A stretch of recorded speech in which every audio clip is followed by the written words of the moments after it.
There's a bright side Boom, boom. somewhere.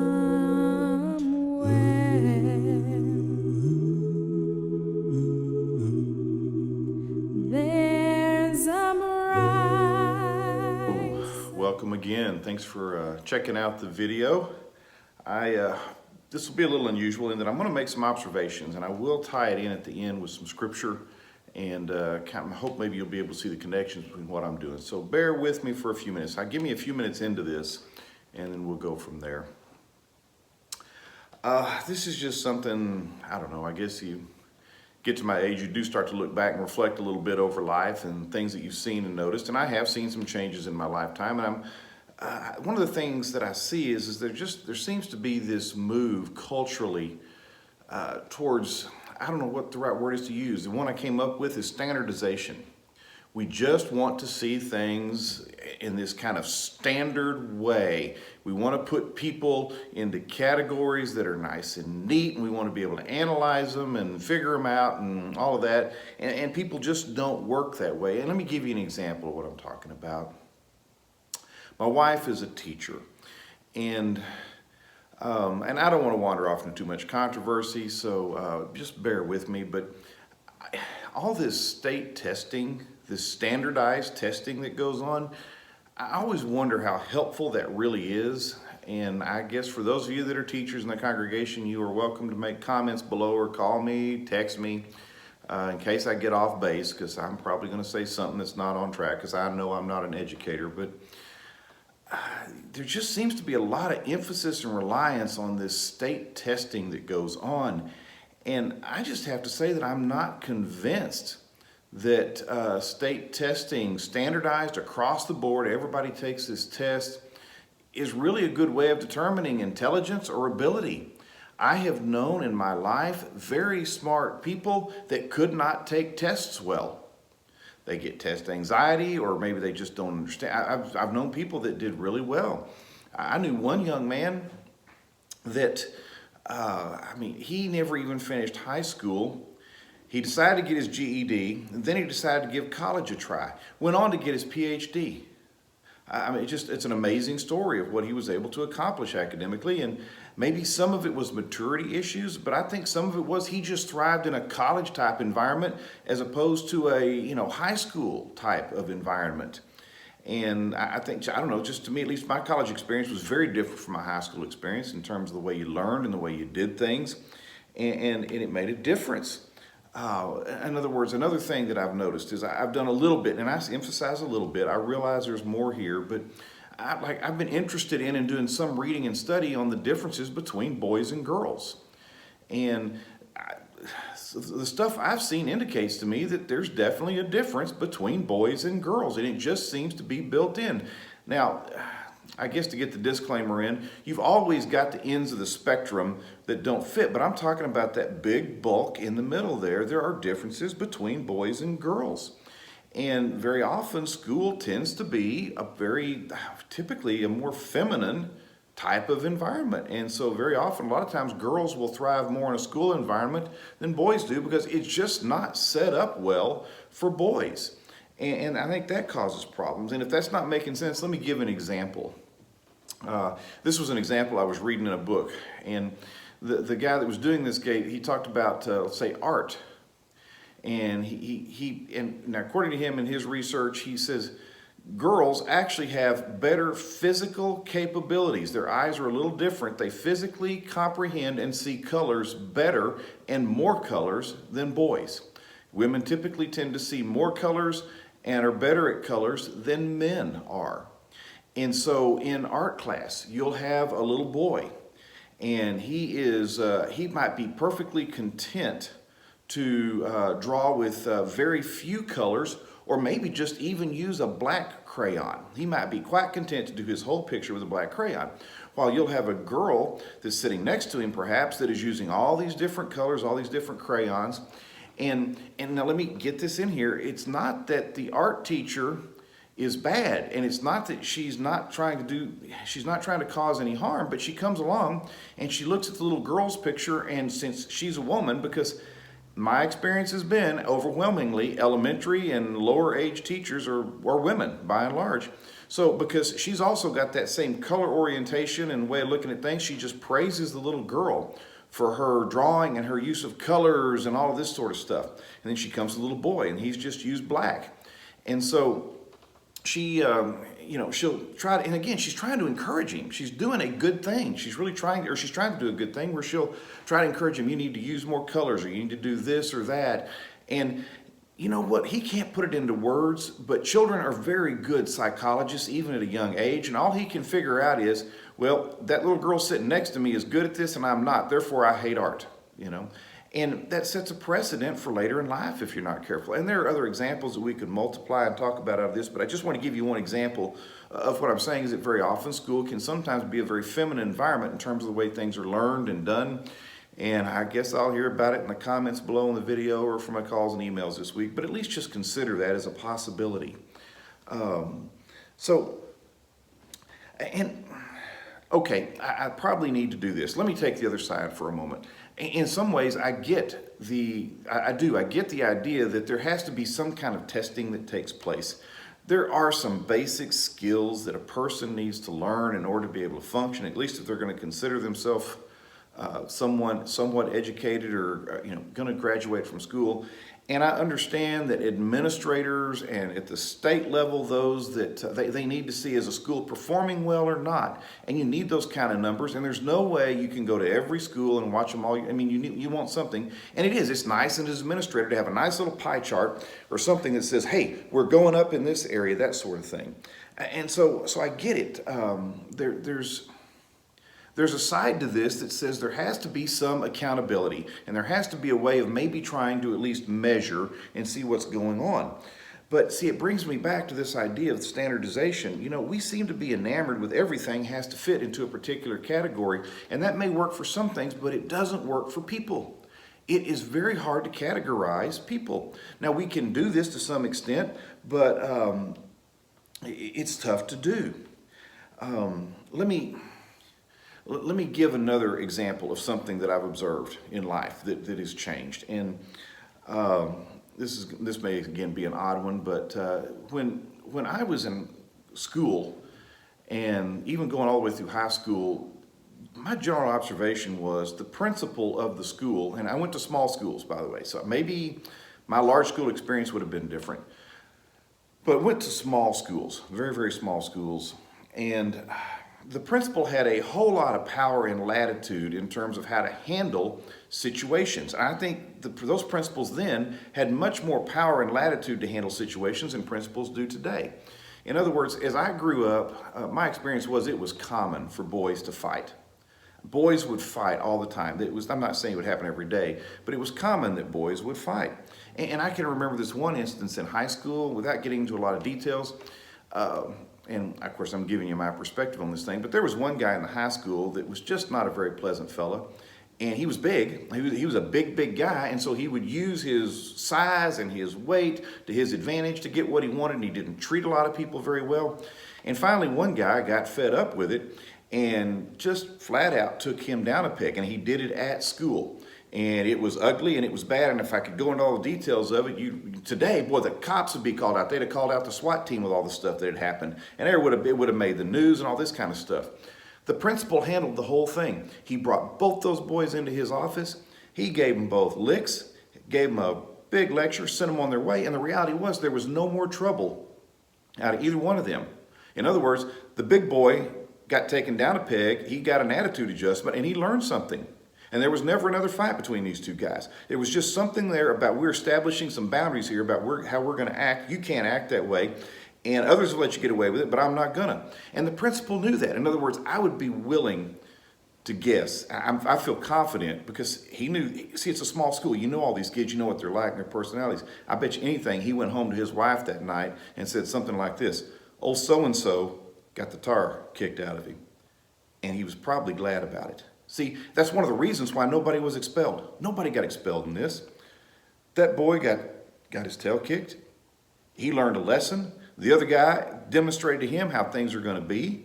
And one of the reasons why I think there weren't any repercussions out of it school-wide is everybody knew this had to happen. At some point in time or another, there was somewhere or another this guy had to be taken down, and somebody finally did it.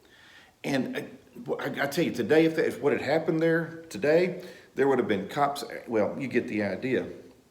So, all right, you've listened to that, and you've kind of got some of my observations about life. And what am I talking about? Well, I think spiritually, we can do some of the same types of things. Now, what I want to read to you is this is from Romans chapter 14.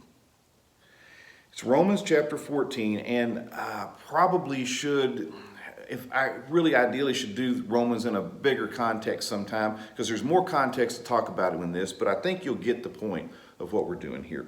But Romans 14, verses 1 through 4. Except the one whose faith is weak, without quarreling over disputable matters. One person's faith allows them to eat anything, but another whose faith is weak eats only vegetables.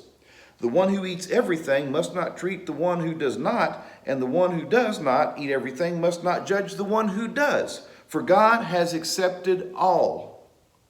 Who are you to judge someone else's servant? To their own master servants stand or fall, and they will stand, for the Lord is able to make them stand.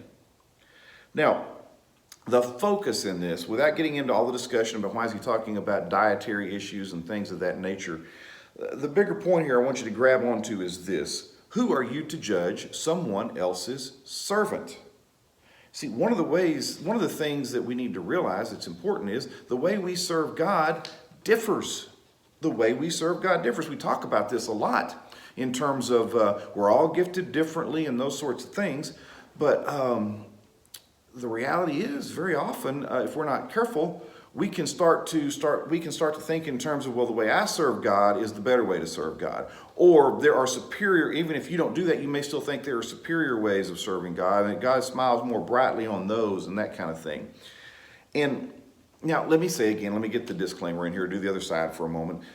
Now, across the board for all Christians, there are certain things that you have to do if you're going to be a good servant to God. There are just certain conditions and certain things that are across the board. You have to have faithfulness to God, period. There has to be faithfulness to God across the board, okay? So, and I don't have time to go into that in detail. I'm just leaving it at there has to be faithfulness to God. There are things. Let me remind you for a moment. You remember my chocolate theory? And in case you don't, let me run it by you again. I love chocolate. I love chocolate. I think chocolate is great. It's a gift. I just love chocolate. And I tend to think that anybody that doesn't love chocolate is a defective human being. Now, I say that jokingly, but I just want to remind you of my chocolate theory, because I know I've told you before. In other words, there are some things in life that we think, wait, everybody must do it this way. Everybody must think this way. And if they don't, there's something wrong with them, when the reality is there are people out there that don't care for and don't like chocolate. And the thing is, there's nothing wrong with that. In fact, the truth is, I wish I didn't. I wish I didn't like chocolate, okay? You see, it's so easy for me, if I'm not careful, to think and to start acting like there are just certain things that I do that you need to do too, and if you don't do those, you're somehow not as good a Christian. Let me give more of a church example. Okay, again, just an observation about me in life. When I was younger, boy, if somebody somewhere had planted a church and had grown a church and it had taken off, I wanted to read that book. What were their principles? What did they do? That sort of thing. And after you read several of these books, you realize that one guy's telling you one way of doing it, another guy's telling you another way. And yeah, there may be a little bit of overlap, but the reality is they're not all saying the same thing. They've got some different things that they're emphasizing. And so it made me realize that, maybe there's a whole lot more of God involved in growing a church than there is us, really. Maybe that's part of the reality. And there's a whole lot more I could say about that. But I'm just saying that you listen to church growth experts and you think, oh, well, hey, here's the program. If we could run this program, everything would be great. I mean, you hear this sometimes in leadership meetings in churches. Well, we just need a program for that. And we look down the road to some church that's got a program for that. And then we go down there and we try to copy their program. And then we wonder why it doesn't work or that sort of thing. Let me get even more personal. Like, okay, here's what you'll do. You'll read some church growth guru or some guy he's grown this big church, and he'll say, I get up at 4 o'clock every morning and I spend 3 hours in prayer for the church. Sounds good, doesn't it? It sounds good. So I try it. Guess what? You get up, first of all, and see, if you're me, now, see, he's probably a morning person. He's probably one of those wakes up then, that sort of thing, and really wakes up alert and alive. And you get me up at 4 in the morning and you try to get me praying. What's the reality? By 4:15, I'm what? Back asleep. I'm miserable because I've messed up my sleep. In other words, what worked for that guy is great. And because I can't do and don't do what he did does not make me inferior to him in any way. I can remember in graduate school, there's lots of pressure there to be I guess you'd say a scholar. And I can remember feeling that pressure. And, I figured something out. Being a scholar is not me. I'm a preacher. I'm a preacher who wants to learn about some scholarly things, but only so that I can help the church. And I met some really smart guys that went on to get their PhDs and do all kinds of great and wonderful things in that world, but it's not me. It's not me. They can serve the church. They can serve God through their scholarship. I can't do that. I'm not one. And it was very liberating to realize that about myself, that I don't have to be an expert in all this, that, and that kind of stuff. And the older I get, the more I realize I don't know how much some of that stuff would have helped me anyway with ministry. I mean, there are some guys that know all sorts of amazing things, but they can't help anybody with a problem in church, And again, it's not that I'm superior to them or they're superior to me. It's a realization that we're different. But sometimes you feel that pressure in life that, oh my gosh, I've got to do something this way or that way. And you feel that pressure from others. Oh, if I could do this or that or the other. The reality is, one of the things I learned about myself, my strength is serving. I am at my best if I can find some way to serve someone.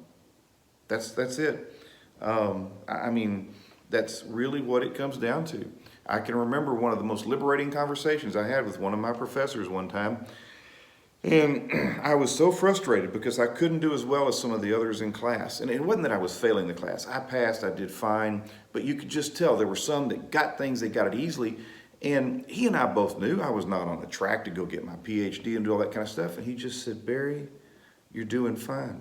Just get out there in the church and love them. That's all you got to do.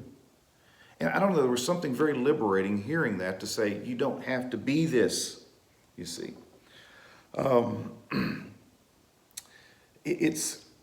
Let me try one other example. This is just from this was a realization to me. This was something I noticed. Again, I go back to my school experience. I was playing basketball. And this was back 7th, 8th grade, I don't know, something like that. And we were playing a team, and they had a guy, memory fails, he was at least 6'6", if not 6'8". And he wasn't a super athlete, but he was athletic enough that he was potent on the court. I mean, he could do a lot of damage for you. And so we're going to play this guy. Now, here's the deal. Okay, don't laugh. Back in my day, in our little 7th and 8th grade that we had, I was about the tallest guy on the team. I typically played the position we'd call center. So that meant, guess what? I get to guard this guy. Well, the coach gets me off to the side, and he says, Barry, come here. He said, I could care less if you score a single point in this game. I could care less if you get a single rebound in this game. All I want you to do is foul him out. When he goes up for a rebound, you don't go up for a rebound. Just get under him so he comes down on you. I guarantee you they're going to call a foul on him. He's just so much bigger than the rest of you. Now, I don't want to get in, I just got to saturate saying, I don't want to get into the ethics of all that and the coaching. I'm just telling you, that's what the coach told me to do, and that's what I got out there and did. And by the beginning of the third quarter, I had fouled this guy out of the game. Now, you see, here's the thing. If you didn't know this discussion between me and the coach, you would have thought, that has got to be one of the worst centers I've ever seen play the game. He doesn't go up for rebounds. He's not trying to score any points. In fact, he's not even very effective at guarding this guy. But you know what? Between me and that coach was happy with me. I did exactly what he had asked me to do. So you know what? As an outside observer, see, that brings us back to that passage I was talking about. Who are you to judge another one's servant? Who are you to do that? So anyway, I guess that's why I got back onto this thing thinking about school, and I just watched the standardized testing go on, and I actually kind of wanted in the back of my mind, sidetrack for a moment, how many teachers are so thankful that the standardized testing is going to be happening this year with the cancellation of the rest of the school year. You know, I'm assuming that's the case, that the standardized testing is going on. Y'all can straighten me out on that too, I suppose. But I wonder how many teachers are going, whew, maybe I can just, anyway. Okay, I'll get myself in trouble. I'll just leave it there. But we just don't want to bring that standardized way of thinking into the church. It's dangerous. Each person stands before God in their own unique way. Now, I can't preach this passage in this way without doing this. You see, your work is to focus on being God's servant, though. Your work is to focus on being God's servant. And that, truthfully, is only a question that you can truly answer. You're the only one that really knows. You're the only one that really knows that. And the reality is, you cannot fool God. And you can even take that comment a bit further and make it this way. I've seen people that I sometimes think, and I've done it to myself, where I fool myself. So that's one of the things out of all of this that we need to really be serious about, and we need to take out of this passage too. Yes, I am God's servant. I am going to be judged uniquely by Him based on who I am. It is up to me to please Him and not to please anybody else in church. But am I really and truly trying to be a good servant? You see, here's a test. Here's a test that I use on myself.